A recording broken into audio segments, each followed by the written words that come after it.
오늘도 이 새벽에 기도의 자리를 사모하고 나오신 우리 성도님들 하나님께서 응답해 주실 줄 믿습니다. 같이 우리 사도신경으로 신앙 고백하겠습니다.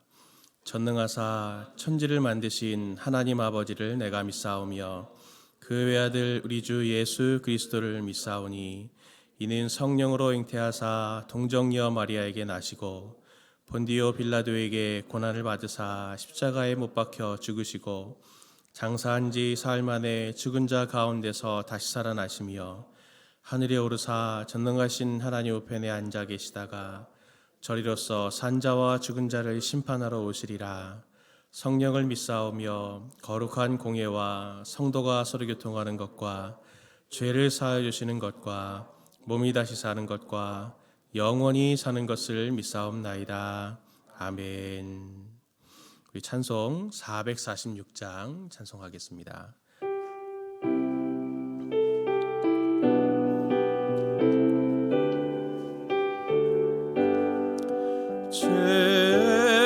참 외에는 참 기쁨 없도다. 날 사랑하신 주늘 계시옵소서. 기쁘고 기쁘도다. 항상 기쁘도다. 나 주께 왔사오니 복주옵소서. 나 주께 왔으니 복주시옵소서. 주 함께 계시면 큰 시험이기네. 기쁘고 기쁘도다. 항상 기쁘도다. 나 주께 왔사오니 복주옵소서. 주 떠나가시면 내 생명 헛되네. 기쁘나 슬플 때 늘 계시옵소서. 기쁘고 기쁘도다. 항상 기쁘도다. 나 주께 왔사오니 복주옵소서. 그 귀한 언약을 이루어 주시고 주 명령 따를 때 늘 계시옵소서. 기쁘고 기쁘도다. 항상 기쁘도다. 나 주께 왔사오니 우리 2절만 다시 하겠습니다. 나 주께 왔으니 나 주께 왔으니 복주시옵소서. 주 함께 계시면 큰 시험이기네. 기쁘고 기쁘도다. 항상 기쁘도다. 나 주께 왔사오니 복주옵소서. 아멘. 하나님 말씀 함께 보겠습니다. 하나님 말씀은 시편 73편 1절부터 우리 28절까지 말씀 보도록 하겠습니다. 시편 73편 1절부터 28절 저 우리 성도님들 한 절씩 교독합니다.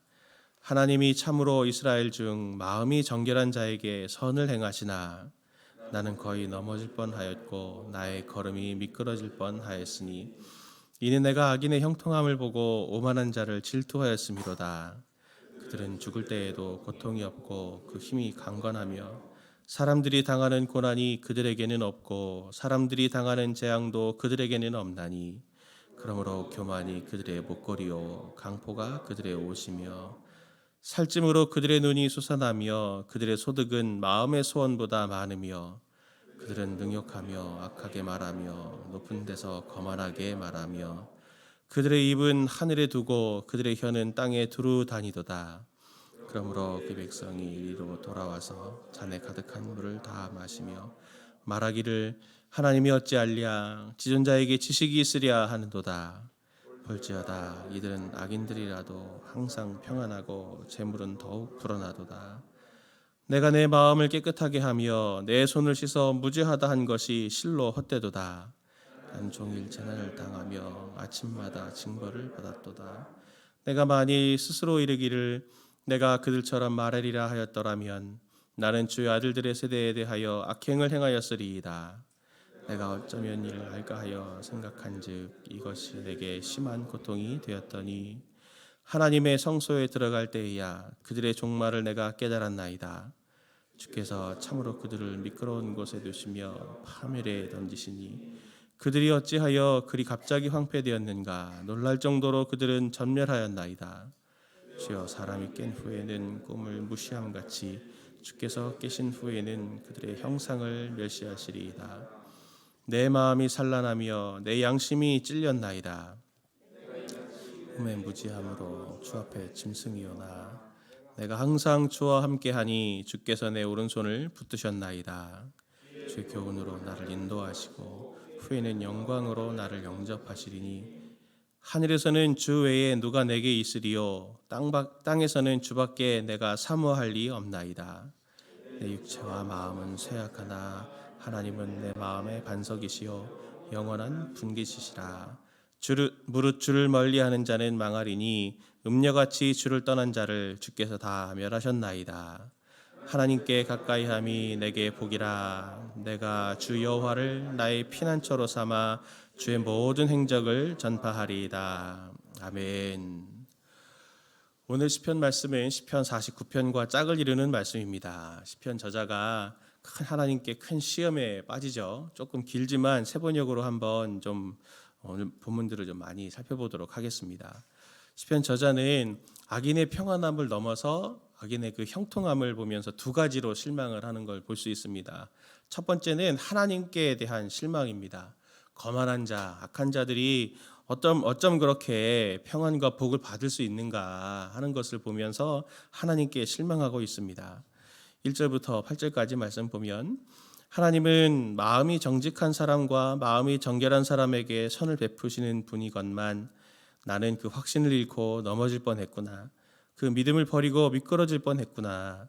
그것은 내가 거만한 자를 시샘하고 악인들이 누리는 평안을 부러워했기 때문이다. 그들은 죽을 때에도 고통이 없으며 몸은 멀쩡하고 윤기까지 흐른다. 사람들이 흔히들 당하는 그런 고통이 그들에게는 없으며 사람들이 을에 당하는 재앙도 그들에게는 아예 가까이 가지 않는다. 오만은 그들의 목걸이요 폭력은 그들의 나들이 옷이다. 그들은 피둥피둥 살이 쪄서 거만하게 눈을 치켜뜨고 다니며 마음에는 헛된 상상이 가득하며 언제나 남을 비웃으며 악의의 찬말을 쏘아붙이고 거만한 모습으로 포근하기를 즐긴다 하면서 12절 말씀 보니까 그런데 놀랍게도 그들은 모두가 악인인데도 신세가 언제나 편하고 재산은 늘어만 가는구나 하면서 이렇게 하나님께서 악인을 그냥 형통하게 내버려 두시는 것을 보면서 매우 실망합니다. 또 다른 하나는 자신이 지금까지 그렇게 깨끗한 손과 마음으로 살아왔던 모든 노력들에 대해서 실망하는 모습을 볼 수 있습니다. 12절 13절을 보면 이렇다면 내가 깨끗한 마음으로 살아온 것과 내 손으로 죄를 짓지 않고 깨끗하게 살아온 것이 허사라는 말인가 라고 하면서 굉장히 큰 낙심 가운데 빠져들어서 지금 한탄하는 모습을 볼 수 있습니다. 그런데 오늘 2절 말씀처럼 시편 저자가 거의 미끄러질 뻔했고 또 넘어질 뻔했지만 대반전이 일어나면서 시편 저자가 용기를 얻습니다. 무엇으로 용기를 얻냐면 그 반전이 바로 16절 17절 말씀입니다. 내가 어쩌면 이를 알까 하여 생각한즉 그것이 내게 심한 고통이 되었더니 하나님의 성소에 들어갈 때야 그들의 종말을 내가 깨달았나이다 라고 하면서 하나님을 만날 때 지금까지 자기가 왔었던 두 가지 그 실망이 이제는 다른 생각으로 소망으로 바뀌는 것을 볼 수 있습니다. 하나님을 만날 때 발견하게 된 것이 무엇입니까? 그것을 오늘 우리가 좀 묵상해 보려고 하는데요. 첫 번째가 뭐냐면 하나님이 붙들어 주신다라고 하는 것을 시편 기자가 경험하게 된 것입니다. 악인들에게는 때가 오거든요. 시편 73편 18절에서 20절 말씀 보니까 주께서 참으로 그들을 미끄러운 곳에 두시며 파멸에 던지시니 그들이 어찌하여 그리 갑자기 황폐되었는가. 놀랄 정도로 그들은 전멸하였나이다. 주여, 사람이 깬 후에는 꿈을 무시함같이 주께서 깨신 후에는 그들의 형상을 멸시하시리이다 라고 이렇게 말합니다. 꿈을 깨면은 그 꿈 안에서 어떤 악몽이 있거나 또 어떤 좋은 일이 있거나 다 그것을 잊어버리고 꿈이었구나 라고 하면서 아무 의미 없어 버리는 것이 되는 것처럼 그렇게 그들은 다 사라져 버릴 것이다. 어떻게 그렇게 쉽게 금방 망해가지고 자취조차 이렇게 없어져 버리는가라고 하는 것을 노래하면서 23편에 이렇게 노래합니다. 내가 항상 주와 함께하니 주께서 오른손으로 나를 붙드셨나이다. 그렇게 말합니다. 당신의 자녀들은 하나님께서 오른손, 특별히 이 손, 이것은 하나님의 능력을 상징하는 것인데 그것 중에서도 오른손은 강한 손을 표현할 때 바로 이 오른손 이런 표현을 씁니다. 하나님께서 강한 손으로 그 사람의 인생을 붙들고 계시기 때문에 절대로 그들은 붙들어 넘어지지 않는데 반대로 악인들은 하나님께서 그 오른손으로 미끄러운 곳에 그 악인들을 두시고 파멸을 그들을 하나님께서 적극적으로 던지신다라고 하는 것을 지금 고백하고 있습니다. 하나님의 자녀들은 흔들릴 수는 있습니다. 그러나 최종적으로 넘어지지는 않습니다. 하나님께서 그들을 붙드시기 때문에 그 능력의 손으로 붙드시기 때문에 그들이 의지가 강해서가 아니라 하나님의 능력의 손에 의해서 흔들리지 않고 그 자리에서 담대하게 서 있을 수 있는 것입니다. 큰 고난 속에서 어떤 상황들을 만나더라도 그 고난 속에서 하나님을 만나면 그 하나님을 만난 사람들의 공통적인 특징이 있습니다. 그것이 무엇이냐? 바로 스스로 해결할 수 없는 상황, 또 용기를 낼 수 없는 상황에서 다시 새로운 내적인 에너지와 용기들을 새로 공급받는다라고 하는 것입니다. 생명력이 넘친다는 것입니다. 시험이 들 때 저도 그런 적도 많지만 수많은 요구와 그리고 이유들을 하나님께 묻습니다. 근데 시험 드는 이유를 가만히 보면요, 이유가 많아서도 아니고 또 상황이 뭐 더 특별해서가 아니라 공통적으로 이 시험에 드는 이유는 지쳐서 그렇습니다. 지쳐서. 긴 고난, 알 수 없는 고난, 극도로 힘든 고난, 사람들을 지치게 합니다. 가만히 또 성도님들 간에 다락방 안에서 이렇게 나누는 이야기들도 한번 들어보십시오.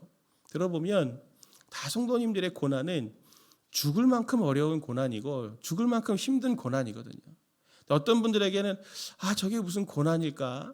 내 고난이 훨씬 더 심할 것 같은데 나도 저 과정을 다 지나왔는데 저게 정말 무슨 고난이라고 저렇게 힘들어하지라고 하지만 그렇지 않습니다. 고난은 경중이 있는 것이 아니고 그 내적인 에너지, 그 안에 있는 생명력이 성도님들이 지쳐 있을 때 그 고난은 작고 큼을 떠나서 너무나 힘든 무게로 우리 가운데 다가오게 되는 것이죠. 그러면 시험에 들지 않는 법이 무엇이겠습니까? 지치지 않는 법은 주님께 날마다 새 힘을 공급받는 것입니다. 지치려 할 때가 있지 않습니까? 시험에 들려고 할 때가 있지 않습니까? 그때 방치하지 마십시오. 그때 방치하시면 반드시 시험에 들게 되고 반드시 낙담하게 됩니다.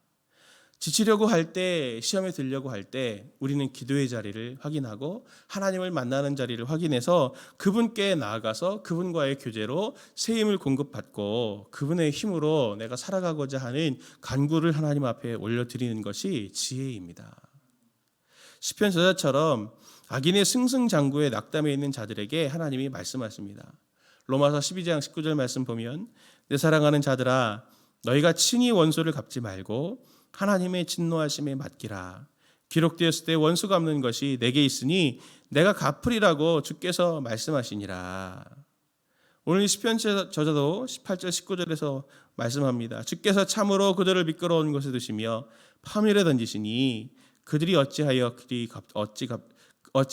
갑자기 황폐되었는가 놀랄 정도로 그들은 전멸하였나이다 라고 하면서 문법적으로는 완료형을 쓰면서 이미 이것을 경험한 일이다 라고 하는 고백을 지금 이렇게 우리들에게 해주고 있는 것이죠. 우리가 정말 이해되지 않는 상황에 있다 하더라도 하나님께서는 반드시 때가 되면 그 일을 이루십니다. 그리고 모든 것을 제자리로 돌려놓으십니다. 그렇기 때문에 우리가 그때를 기다리며 지치지 않는 것이 우리에게 정말 필요한 것이죠. 하나님께서 성도님들에게 또 저희들에게 말씀하십니다. 긴 환난을 만난 분들 계십니까? 또 억울한 상황에 계신 분들이 있습니까? 지쳐 있는 분들 계십니까? 인내할 수 있도록 하나님께 힘을 구하는 이 새벽 되시기를 예수님의 이름으로 축원을 드립니다. 두 번째는 하나님이 내 재산이다라고 하는 것을 오늘 시편 저자가 이야기하고 있습니다. 하나님의 자녀들에게 복은 사실 이 땅에서의 평안이 복이 아닙니다. 성경은 가나안 땅을 젖과 꿀이 흐르는 땅이라고 얘기하고 있지 않습니까? 그런데 저는 솔직히 이스라엘은 가보진 않았습니다. 가본 사람 얘기를 듣고 제가 말씀드리는 건데 가나안 땅이 그렇게 젖과 꿀이 흐르는 땅이 아니라 그러더라고요. 물병 없이는 다닐 수 없는 그런 지형이 사실은 이스라엘이라 하더라고요. 젖과 꿀이 흐르는 땅과는 오히려 거리가 멀고 어디가 더 젖과 꿀이 흐르는 땅이냐면 이집트가 훨씬 더 젖과 꿀이 흐르는 땅이라고 합니다. 그런데 그 가나안 땅이 젖과 꿀이 흐르는 땅, 일명 우리가 말하는 복지가 되는 것은 거기에 하나님이 함께 하시기 때문에, 하나님이 돌보시는 땅이기 때문에 거기가 바로 약속의 땅이고 가나안 땅이 복지가 되는 것입니다. 신명기 11장 13절에서 15절 말씀 보면 이렇게 말합니다. 내가 오늘 너희에게 명하는 내 명령을 너희가 만일 청정하고 너희 하나님 여호와를 사랑하여 마음을 다하고 뜻을 다하여 섬기면 여호와께서 너희 땅에 이른 비 늦은 비를 적당한 때에 내리시리니 너희가 곡식과 포도주와 기름을 얻을 것이요 또 가축을 위하여 들에 풀이 나게 하시리니 내가 먹고 배부를 것이라. 아멘. 아무리 가물어도 아무리 척박한 땅이어도 하나님께서 적당한 때에 이른 비와 늦은 비를 주십니다. 소산물들을 낼 수 있도록 하나님께서 그렇게 허락하시고 또 가축을 위해서 풀을 나게 하시는 하나님의 은혜들이 그들의 삶 가운데 면면이 흐르고 있는 것입니다. 그것이 복이 아니라 하나님이 그들을 돌보셔서 그들에게 생명력을 채워주시기에 그들이 복된 삶을 계속 이어갈 수 있는 것이죠. 그래서 하나님이 복의 근원이 되시는 것입니다. 사람들은 부자 되는 거, 소유가 많아지는 거, 내가 오늘 아무 근심 걱정이 없는 거, 그냥 내가 오늘 마냥 행복한 거, 이런 것을 복으로 생각하지만 그러나 뿌리가 없는 꽃은 시들기 마련이고 오래가지 못하듯이 근본 없는 집은 탕류에 휩쓸려서 금방 허물어져 버리듯이 그것들은 이미 시간이 지나면 없어져 버리는 것들입니다. 젖과 꿀은 복의 열매일 수 있지만 그것 자체가 복이 될 수는 없는 것이죠. 시편 73편 26절 말씀처럼 내 육체와 마음은 쇠약하나 하나님은 내 마음의 반석이시요 영원한 분깃이시라 라고 말할 때 여기 분깃이라는 말은 헤레크라고 하는 말로 유산이라고 하는 말입니다. 재산이라는 말입니다. 내가 어떤 것으로 몫으로 가지고 있는 물려받은 그것을 이 분깃이라 말하는 것이죠. 시편 저자는 하나님을 소유한 사람입니다. 하나님이 제 몫입니다. 하나님이 제 재산입니다. 이것을 고백하고 있는 것이거든요. 하나님은 성도님들에게 모든 것을 공급해 주시는 원천이십니다. 세웅지마라는 말이 있지 않습니까? 어떤 일이 좋은 일이 나쁜 일이 되기도 하고 나쁜 일이 좋은 일이 되니 인생은 알 수 없다. 사람들이 그렇게 말하지만 실제로 우리 삶에 일어나는 이러한 재산 때문에 망하는 집, 또 나의 명예 때문에 망하는 집, 나의 형통이라고 생각하는 것 때문에 멸망하는 그러한 가정들 너무나 많이 봅니다. 그러나 무엇이 고난이고 무엇이 축복인지를 우리에게 허락해 주시는 분은 바로 하나님이시고 그것에 의미를 부여해 주시는 분도 하나님이시고 가장 좋은 것을 가장 좋은 때에 주시는 분이 바로 하나님이신 것을 우리가 믿습니다. 주님이 우리 아버지가 되셔서 당신의 자녀들의 눈에 보이지 않는 것들, 보이는 것들, 온갖 좋은 것들을 하나님께서 우리에게 주신다라고 하는 것을 신뢰하는 그 하나님을 재산 삼는 그 하나님을 반석으로 삼는 그분들이 바로 복된 인생인 것입니다. 바로 성도님들의 삶이 바로 그런 것이죠. 오늘 답답한 상황 가운데 계신 분들 하나님께 나아가서 하나님을 만나시고 그분에게서 오늘 공급해 주시는 것들을 채우셔서 정말 하나님이 주시는 평안으로 오늘 이 하루를 승리하시는 성도님들 되시길 예수님의 이름으로 축원을 드립니다. 같이 오늘 기도하겠습니다. 같이 기도할 때 주님, 연약한 나를 붙들어 주옵소서. 모든 상황 가운데서 주님을 신뢰하게 하시고 주님이 공급하시는 힘으로 오늘 하루를 잘 승리하게 하옵소서. 함께 기도해 주시고요. 주님, 다른 소유를 재산 삼는 내가 아니라 주님을 재산으로 삼는 믿음을 주옵소서. 하나님의 선하심을 믿고 주님을 더욱 신뢰하게 하옵소서. 기도해 주시고, 또 오늘 우리 교회 설립 감사 예배가 2시에 있습니다. 그 예배 가운데 하나님께서 큰 은혜를 저희들에게 부어달라고 같이 기도의 제목들 가지고 기도하시다가 또 개인의 기도의 제목으로 기도하시겠습니다. 이렇게 기도합니다. 하나님 아버지, 저희들에게 은혜 주시기를 원합니다. 연약한 저희를 주님 불쌍히 여겨주시고 하나님께서 늘 생명력으로 저희를 채우시는 줄을 믿습니다. 답답하고 혼란 가운데 있는 자들을 주여 특별히 불쌍히 여겨주셔서 넉넉히 이길 수 있도록 하나님께서 그들을 찾아가 주시고 그들의 마음을 만지사 온전케 하시며 더욱더 새 힘을 얻게 하나님 허락해 주시기를 간구합니다. 하나님, 주님을 다른 소유로 재산 삼는 것이 아니라 내가 주님을 내 재산으로 삼는 그 은혜가 있게 하여 주셔서 넉넉히 이길 수 있도록 오늘 하루도 하나님의 선하심을 믿고 승리하는 오늘 하루가 될 수 있도록 은혜 위에 은혜를 충만하게 부어 주옵소서.